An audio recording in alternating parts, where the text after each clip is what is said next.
जमलेल्या माझ्या सर्व मराठी बांधवांनो, भगिनींनो आणि मातांनो,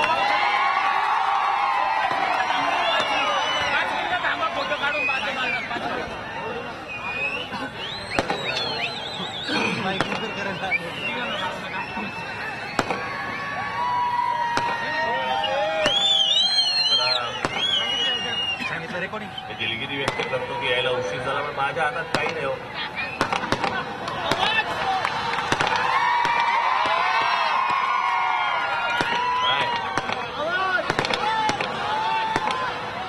काय झालं? माझा आवाज ठणठणीत आहे. माझ्या स्पीकरला विचारा मला का माहिती. आतापर्यंत येत होता तुम्हाला की आल्यावरतीच आवाज सुरू करतात.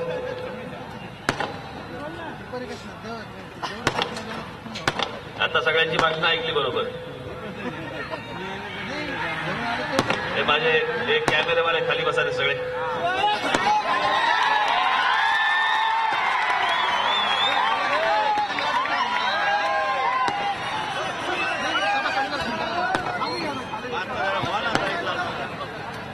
आज सकाळपासून फिरतोय. आता सकाळी गोव्याला गेलो, गोव्यावरून तिथे सावंतवाडी तिथली सभा आटपली आणि ते सगळे अंतर कापेपर्यंत मी आत्ता पोहोचलो मी नाशिकमध्ये आणि जरा कपडे बदलले आणि इथे आलो. तुम्ही काही तात्काळत राहावं किंवा तुम्ही खूप वेळ वाट पाहावी याच्यासाठी उशीर नाही झाला. मला जेवढा वेळ मला काही लागतो तेवढाच वेळ मला लागणार. तर तुम्हाला तात्काळ ठेवून करू काय मी?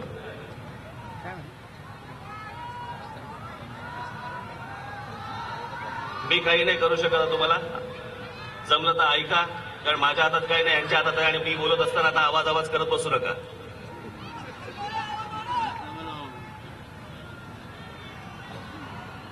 आज या विधानसभेच्या निवडणुका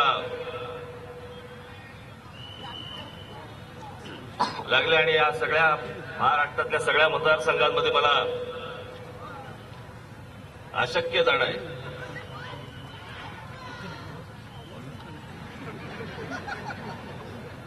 माईकवाल्याचा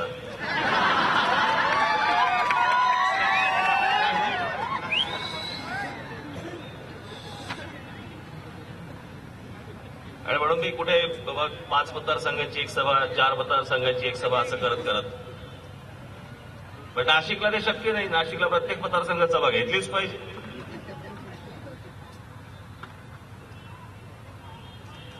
आता इथून पुढे वसंत गीतेंची सभा, वसंत गीतेंची झाली की तिकडे आमच्या दोंगड्यांची सभा.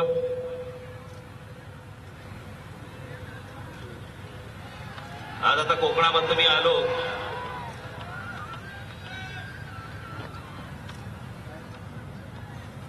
काय सुंदर महाराष्ट्र आहे हो.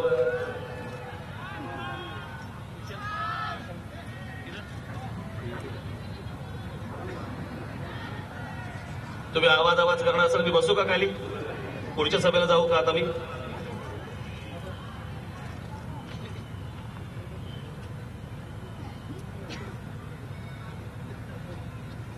इतक्या सुंदर सगळ्या छान महाराष्ट्राची वाट लावून ठेवली या लोकांनी.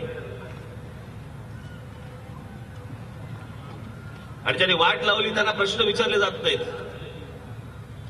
प्रश्न राज ठाकरेला विचारणार, काय केलं नाशिकमध्ये? मी त्यांना सांगितलं, मी परवाची माझ्या ठाण्याच्या भाषणामध्ये सभेमध्ये पण मी सांगितलं, माझ्या हातात जर 5 वर्ष दिली असतील, मला 5 वर्षानंतर विचारा राज ठाकरे तू काय केलंस? आणि मी ज्यावेळेला एखाद्या गोष्टीची जबाबदारी ज्यावेळेला घेतो ते फक्त काही राजकारण मतं मिळवणं नाही, तो माझ्या आवडीचा विषय आहे म्हणून मी ती गोष्ट करतो. आज अनेक ठिकाणी आमच्या नगरसेवकांच्या अनेक वॉर्डामध्ये आज 4-4 कोटीची, 5-5 कोटीची, 6-6 कोटीची कामं चालू आहेत. दिसायला वेळ तर लागतो, गवत आहे का ते? चला लावलं आणि सकाळी उगवायला सुरुवात झाली.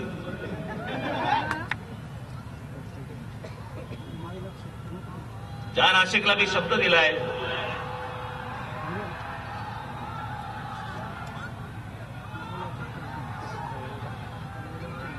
नसेल येत तर घरी जाऊन बघा, टीव्हीवर दाखवत असतील.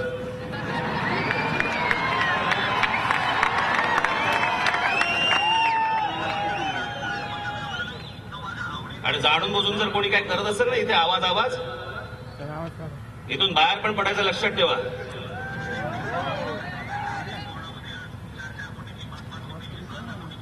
कारण निवडणुकीच्या वेळेला असतात काही दुसऱ्या पक्षांचे.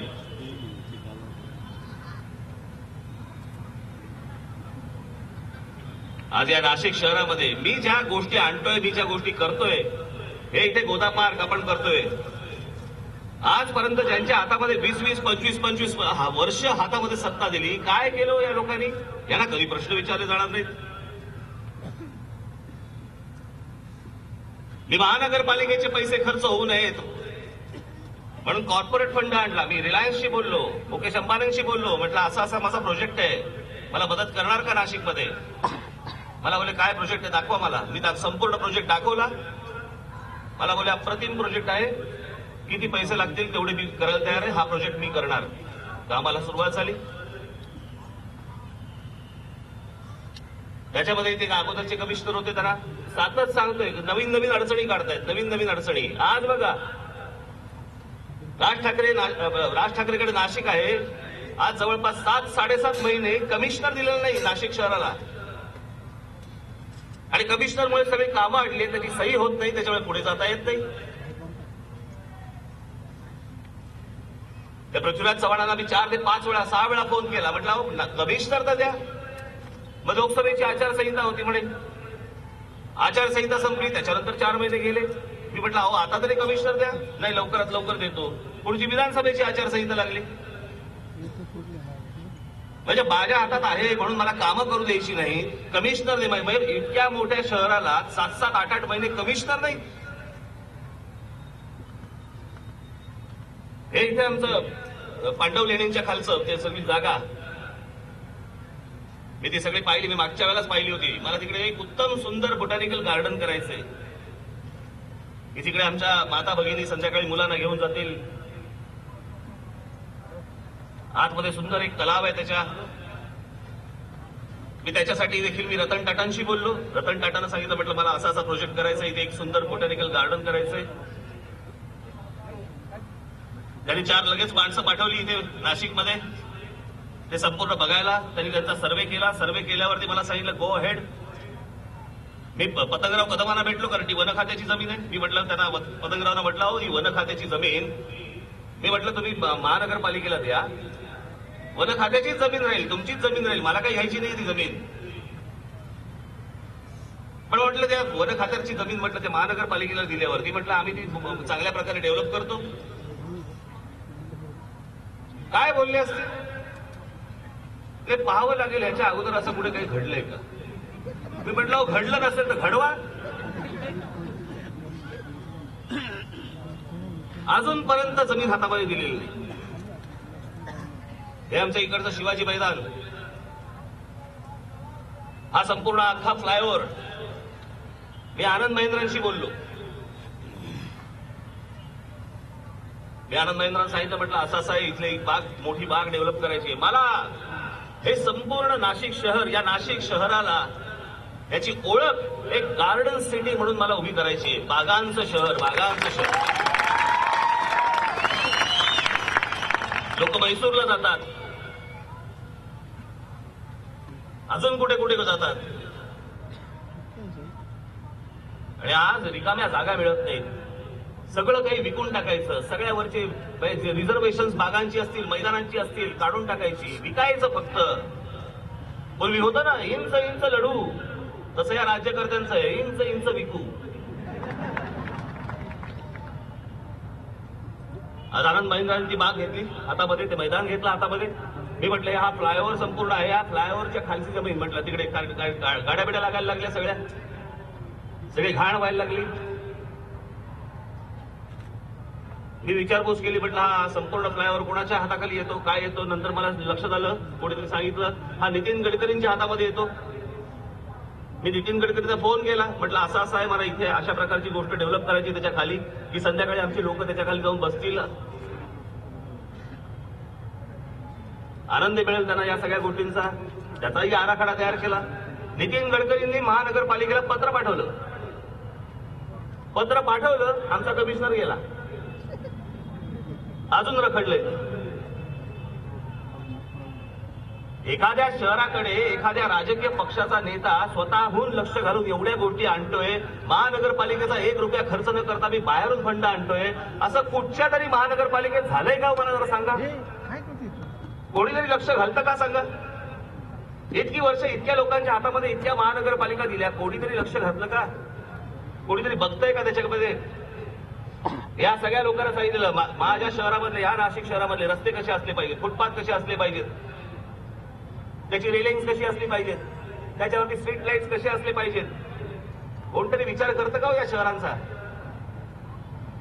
याचं कारण माझा तो आवडीचा विषय आहे. मी आता पण त्या युट्यूबवरती जे टाकले, एक डॉक्युमेंटरी फिल्म केली मी, सौंदर्य दृष्टी, ऍस्थेटिक सेन्स. आपण जाऊन जरूर बघा की माझ्या डोक्यात काय चालू असतं ते, मी कसा विचार करतो या शहरांचा. बाकीच्यांचा सारखा नाहीये. मी टेंडर मधनं पैसे काढायला नाही आलो इथे नाशिकमध्ये.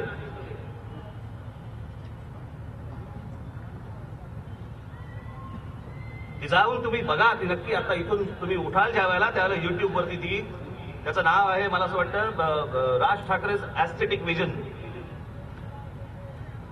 ती फिल्म जाऊन तुम्ही बघा. मी काय म्हणतोय, मला मी कसा विचार करतोय, मला काय म्हणायचंय.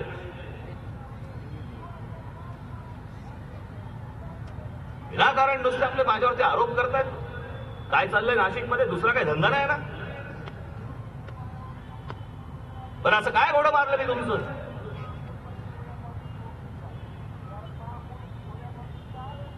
बाकीच्या शहरांमध्ये कोणी त्यांना विचारत नाही, बाकीच्या पक्षांना कोणी विचारत नाही काय करताय तुम्ही. 2.5 वर्ष माझ्याबरोबर भारतीय जनता पक्ष होता, बरोबर, त्यांना नाही प्रश्न विचारणार का? हे सगळं ठरवून चालू आहे या लोकांचं, आणि मला माहिती आहे सगळं ठरवून चालू आहे.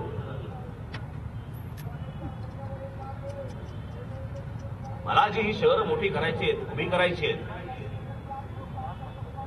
मी नेहमी एक विचार करतो की घरात बाहेर पडल्यानंतर बरं वाटलं पाहिजे. या शहरामध्ये मी राहतोय,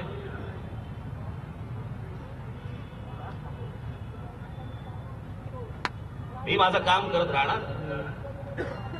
मी जो तुम्हाला शब्द दिलेला आहे नाशिककरांना, जो शब्द दिलेला आहे मी तो पाळल्याशिवाय राहणार नाही. मला जे काम करायचं तुम्हाला दिसेलच या सगळ्या गोष्टी काय काय होतील ते. या निवडणुका होऊ देत, नंतर बसतो ठाण मांडून सगळ्यांच्या डोक्यावर. कारण आत्ताचा महापौर मला डोक्यावरती घेऊ शकतो. बघा कसा बघतो आहे, बघा त्याला उभी राहिली तर वाटते चायना वॉल आहे. पुढे आहे की नाही?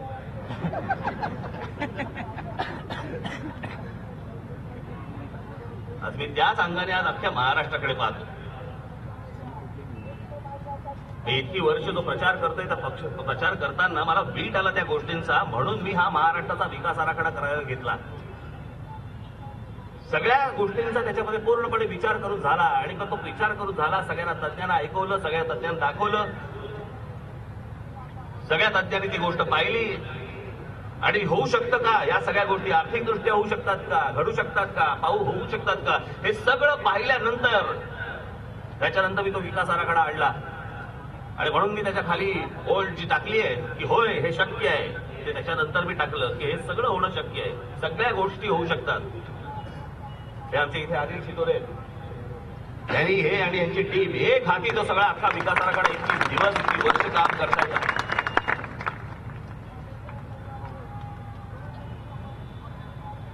हे कशासाठी मी करतोय? काय हवंय मला? नुसता काही सत्तेचा भोगा नाही. मी लहान असल्यापासून सत्ता पाहिली. मी काय असते सत्ता मला माहिती आहे, की आजपर्यंत कधी मी सत्ता पाहिली नाही, आणि आजच मला फक्त सत्ता बघायची आहे. याच्यासाठी काय मागे लागले? मी जे लहानपणी माझ्यावरती ज्या गोष्टींचे संस्कार झालेत ना, मला अजूनही आठवतं. एके दिवशी घरी माननीय बाळासाहेब शिवसेना भवनला चालले होते, निघत होते, मला आले नव्हते, पण टॅक्सी मागवली. इतक्यात मुंबईचे महापौर देवाचे सुधीर जोशी, हे त्यांची इम्पाला गाडी होती, इम्पाला गाडीवरती लाल दिवा, म्हणजे बाळासाहेबांनी नेमणूक केलेले मुंबईचे महापौर ते तिथे आले होते. त्यांची मोठी आलिशान गाडी त्या महापौरांची होती, ती घेऊन तिकडे आले होते बाळासाहेबांना भेटायला. त्यांचं काही बोलणं झालं. निघताना महापौरांनी सांगितलं की बाळासाहेब टॅक्सी कशाला मागवली. म्हणजे नाही, मला शिवसेना भवनला जायचंय. मागून जाऊ म्हणजे बायवर बसा. जेवलं नाही, लाल दिव्याच्या गाडीत नाही बसणार. आता बघा टॅक्सीमध्ये उजव्या बाजूला बाळासाहेब, या खिडकीच्या पाशी मी, पुढे एक जण होते, मला असं वाटतं ते आमचे वरळीकर का कोणतरी, पुढे एक जण बसले होते टॅक्सीवाला. आम्ही टॅक्सीत, आणि टॅक्सीच्या मागे मुंबईच्या महापौराची लाल दिव्याची गाडी. आता मला जरा सांगा की हे चित्र ज्या मुलाने लहानपणी पाहिलं की टॅक्सीत जाताना लाल दिवा मागून येतोय, त्याला सत्तेचा मोह असेल का हो? त्याच्यासाठी हा काम करेल का पोरगा? या महाराष्ट्रात मला बदल घडवायचा आहे, बदल करायचा आहे. त्याच गोष्टींमध्ये जे आम्ही अडकलेलो आहोत, अजून आम्ही आमच्या रोजच्या ज्या गरजा आहेत त्या आम्ही लोकांच्या भागवू शकलो नाही आहोत. कुठून स्वप्न पाळणार आहात तुम्ही? नवीन स्वप्न कुठची पाळणार आहात? अजूनही आमच्या युवकांना विचारलं काय हवंय तर म्हणतात रोजगार हवाय. पण त्या रोजगाराच्या पलीकडे त्या आमच्या युवकांना स्वप्न दिसत नाही, स्वप्न पडत नाही का? आमच्या रोजच्या गरजा भागलीच नाही आणि या राज्यकर्त्यांनी भागू दिल्या नाही. या सगळ्या राजकीय पक्षांनी आज सगळा गोंधळ घालून ठेवलाय. कोण कुठच्या पक्षात उभा राहिलाय कोणाला पत्ताच नाहीये. आज त्या भारतीय जनता पक्षाने जवळपास 60 उमेदवार काँग्रेस आणि राष्ट्रवादी मधले घेतलेत. त्यांच्या ह्यांना उमेदवार सापडत नाहीत आणि म्हणतात सत्ता द्या आमच्या हातात, बहुमत द्या आमच्या हातात. म्हणजे राबवणार कोण? परत काँग्रेस आणि राष्ट्रवादीवाले. आणि यांच्या प्रचाराला नरेंद्र मोदी येणार.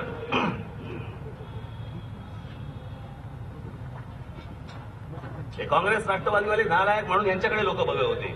हेही तसेच निघाले करंटे.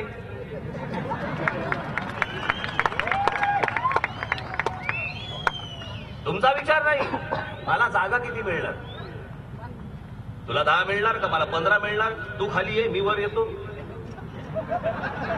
म्हणजे आकडे दो मनच वाईट.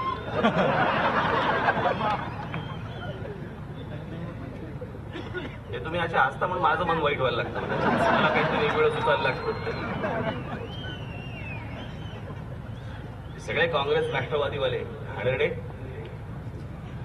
त्यात आर पाटील काय बोललाय? एवढ्या एवढ्याच्या बुद्धीत सुस्त कसं?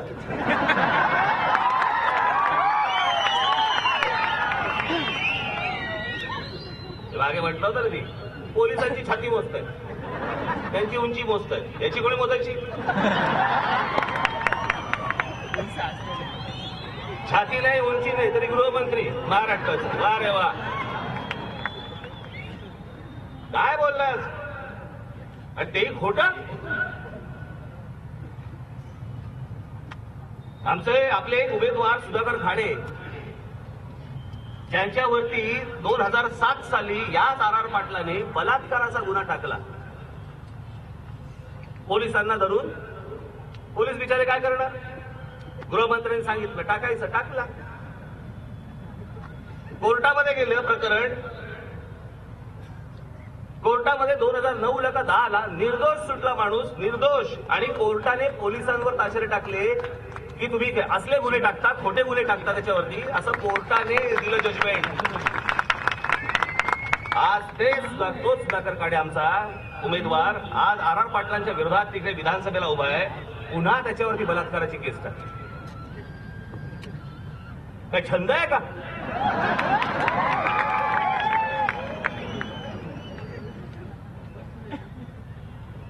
वर म्हणे महाराष्ट्र नवनिर्माण सेनेचे म्हणे लोक आमच्याकडे आले आणि म्हणाले आम्हाला आता तुमच्याबरोबर काम करायचंय का? तर म्हणे आमचा उमेदवाराने म्हणे बलात्काराची केस झाली, हेच टाकणार. कोणी त्याच्याकडे गेलं नाही आर पाटलाकडे. आणि त्याच्यात आर पाटील काय सांगतायत? आज या महाराष्ट्रातल्या माता भगिनींचा हा अपमान करणारा गृहमंत्री विनोद म्हणे, विनोद जमत नाही तर करता कशाला? त्यामुळे मी मुलांना सांगितलं की अरे काय अर्थ आहे का म्हणे, निवडून यायचं आणि मग बलात्कार करायचा ना. वा रे वा, गृहमंत्री, राज्याचा गृहमंत्री म्हणतोय काय, निवडून ये आणि मग बलात्कार कर, म्हणजे बलात्कार कर. तुम्ही काय महाराष्ट्रावर कमी बलात्कार केलात काय? हे सगळे राष्ट्रवादी काँग्रेसचे सगळे नेते, यांना माज आलाय, सत्तेचा माज आणि पैशाचा जो माज आलाय ना. एक जण म्हणतो निवडून आल्यावर बलात्कार करा, दुसरा म्हणतो तुमच्याकडे पाणी येत नसेल तर मी तुमच्या कालव्यात येऊन काय बोतू का?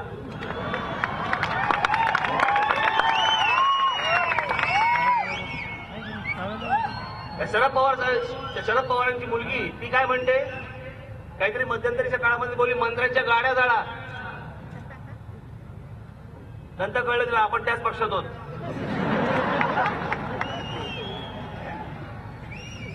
शरद पवार काय सांगतायत, पोटावर शाई लावली निवडणुकी पुसा आणि परत दुसऱ्यांना मतदान करा. काय म्हणायचंय काय? हे काय पक्ष आहे? हे असली माणसं निवडून द्यायची? आणि तुमच्या विरोधात एखादा उमेदवार उभा राहिला की लगेच तुम्ही त्याच्यावरती बलात्काराची केस टाकायची आणि अडकून टाकायचा. आमच्या त्या सुधाकर खाडेला बलात्काराच्या केसमध्ये परत आता अडकवल्यावरती त्याची बायको, त्याची पत्नी ही त्याच्यासाठी प्रचाराला बाहेर पडली तर तिच्यावरती अॅट्रॉसिटीची केस टाकून दिली. काय चालू आहे यांची दादागिरी? त्या महिलेवरती अॅट्रॉसिटीची केस, याच्यावरती बलात्काराची केस का? आमच्या समोर उभं नाही राहायचं. एक गोष्ट एकदम निश्चित झाली, महाराष्ट्र नवनिर्माण सेनेची यांना भीती वाटते.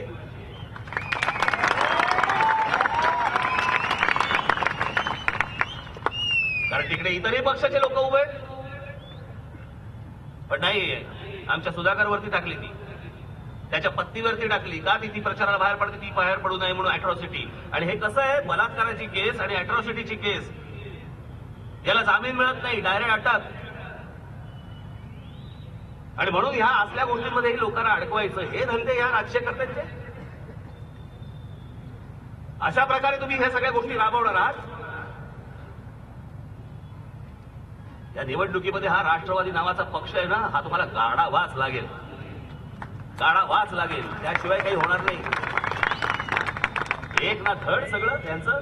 आता बघा या लोकसभा निवडणुकीच्या वेळेला हा राष्ट्रवादी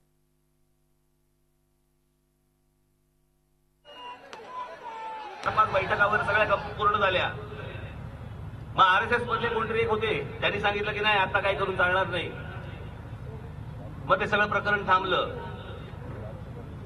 मग त्याच्यानंतर, कारण एकत्र आहेतच हे सगळे आतमधून, मग ते सगळं प्रकरण थांबल्यावरती आता परत या निवडणुकीच्या अगोदर, या फॉर्म भरायच्या अगोदर शरद पवारांनी एका भारतीय जनता पक्षाच्या नेत्याला फोन केला आणि सांगितलं तुम्ही युती तोडा, अर्ध्या तासात मी आघाडी तोडतो. तसंच झालं, त्या सगळ्या गोष्टी तशाच घडल्या. अर्ध्या तासाच्या आत 25 तारखेला आघाडी तुटली, 25 तारखेला युती तुटली. सगळं ठरवून चालू आहे, सगळं आतून ठरवून. मला म्हणतायत म्हणजे नाशिकमध्ये म्हणे तुम्ही राष्ट्रवादी काँग्रेसचा पाठिंबा घेतला. अहो पाठिंबा घेतला नाही, पाठिंबा दिला.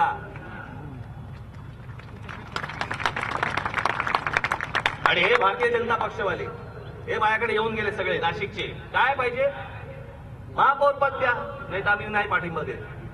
लाडते झाले.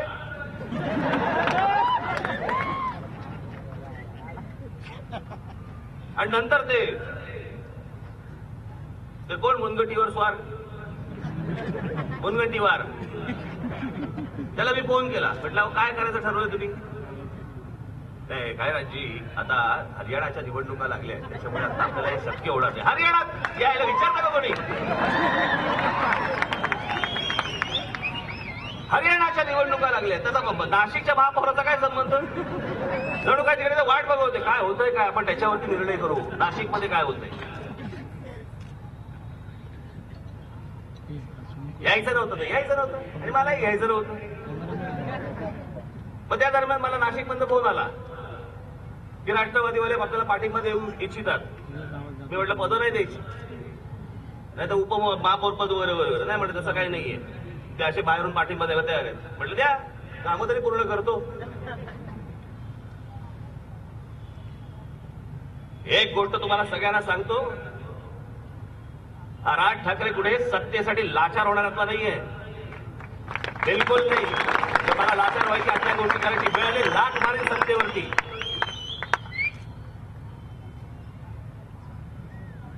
मला नजर खाली करून काम करायची सवय नाही मला.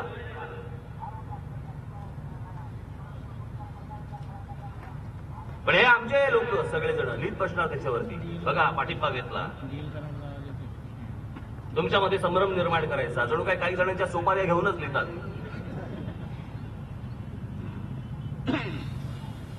आज मी हा महाराष्ट्राचा विकास जो करायचा म्हणतोय, माझ्याकडे अख्खा आराखडा तयार आहे, अख्खा आराखडा. तुम्ही म्हणाल त्या विषयामध्ये, आणि जे शक्य होऊ शकतं, घडू शकतं, होऊ शकतं, त्या सगळ्या गोष्टींचा पुढचा आपल्याकडे असा 5-5, 10-10 वर्षांचा विचार करून नाही चालणार. आज विचार करा तुम्ही, मुंबई सारख्या शहरामध्ये छत्रपती शिवाजी टर्मिनस तुम्ही बघितलं असेल, स्टेशन, केवढं मोठं स्टेशन 1,200 वर्षापूर्वी बांधलं. 1,200 वर्षापूर्वी मुंबई सारख्या शहराची काय लोकसंख्या होती हो 1,200 वर्षापूर्वी? काहीच नाही. तेव्हा बांधलं त्या ब्रिटिशांनी ते स्टेशन. आज पुरतंय. आज केवढी लोकसंख्या वाढली, जवळपास 1.5 कोटीच्या वरती गेली लोकसंख्या आज मुंबईची. आज पुरतंय ते. याला म्हणतात विचार, याला भविष्याचा विचार. भविष्यात काय घडू शकतं त्याचे अंदाज बांधणं आवश्यक आहे. आज आमच्याकडे जे शिक्षण मिळतंय त्या शिक्षणाप्रमाणे आमच्याकडे नोकऱ्या मिळत नाहीये. शिक्षण एका बाजूचं, नोकऱ्या वेगळ्या बाजूच्या. ज्या नोकऱ्या करतायत त्या मुलांना आज समाधान वाटत नाही की ही नोकरी मी करतोय याच्यात मला समाधान मिळतंय. समाधान नाही. जी येईल ती नोकरी पत्करायची. प्रत्येक गोष्टीमध्ये तुम्ही काम करत असताना ज्या कामामध्ये जर समजा तुम्हाला समाधान नसेल, समाधान मिळत नसेल, नुसतेच आपलं सकाळी उठायचं, कामावर जायचं आणि संध्याकाळी परत यायचं, का आम्हाला पगार मिळाला पाहिजे, मला घर चालवायचं, त्यात जर समाधान नसेल उपयोग काय होत्या कामाचा? आज आमची अनेक मुलं आज शहरांमधली पहिला विचार, स्वप्न काय पाहतात, या देशात नाही राहायचं, आम्हाला परदेशात जायचंय. का परदेशात जायचंय? तिथलं वातावरण आम्हाला मोहिनी घालतो, आम्हाला तिकडे जायचं. का नाही ते वातावरण माझ्या महाराष्ट्रामध्ये निर्माण होऊ शकत? कारण कोणाला इच्छाच नाहीये, कोणाला त्याची गरजच वाटत नाही. आणि गरज वाटत नाही याचं एकमेव कारण, तुम्ही चिडत नाही, तुम्ही रागावत नाही, तुम्ही काही मागत नाही, गप्प बसून फक्त मतदान करत राहतात.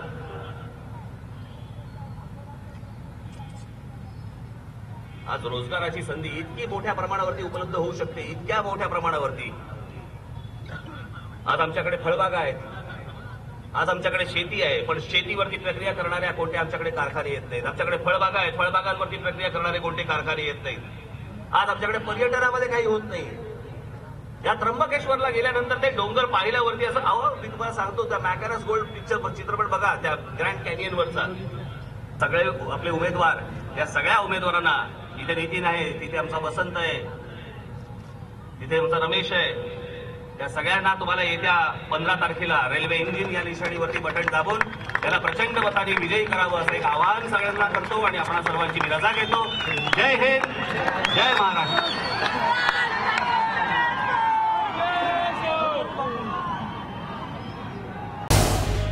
झी 24 तास रहा एक पाऊल पुढे.